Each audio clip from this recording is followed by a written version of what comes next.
Operation Fuel is what we call a fuel fund, and we exist to help families and seniors who are having difficulty keeping up with their utility costs. When I think about our first organizational assessment, I remember that we had been around for over 25 years and we were facing some real challenges. We started to stagnate in terms of our growth, and we were not keeping up with best practices. Another challenge that we faced is that the board, in its role, really was a managing board as opposed to a governance board. The organizational assessment really is a snapshot of where you are and what are some of your strengths and weaknesses. It makes some recommendations to what you should be doing next. What we learned from the organizational assessment was that there were new approaches to governance, and funders were looking at those new approaches, and if we ever wanted to move this organization to be more relevant and also to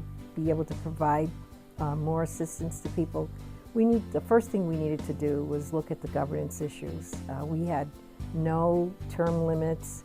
We were naming people from very different sectors, not who would be the best person for the board. I think the board meetings have really become more meaty. We have less of them.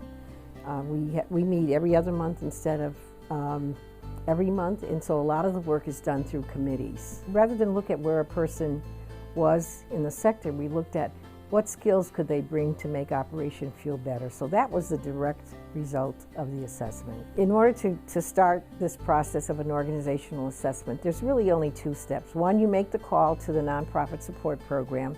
And number two is really you get assigned a consultant who meets with you and looks at all of your materials and then works out a plan that's comfortable for you as the executive director, but more importantly, doesn't waste the board's time. But I know from where we started and where we are now, there's been a tremendous growth in this organization. And we're respected as an organization and called upon, not only for energy assistance, but when there are some issues concerning the cost of energy, the scarcity of energy. Operation Fuel has become a leader in those discussions, both nationally and both here in the state of Connecticut.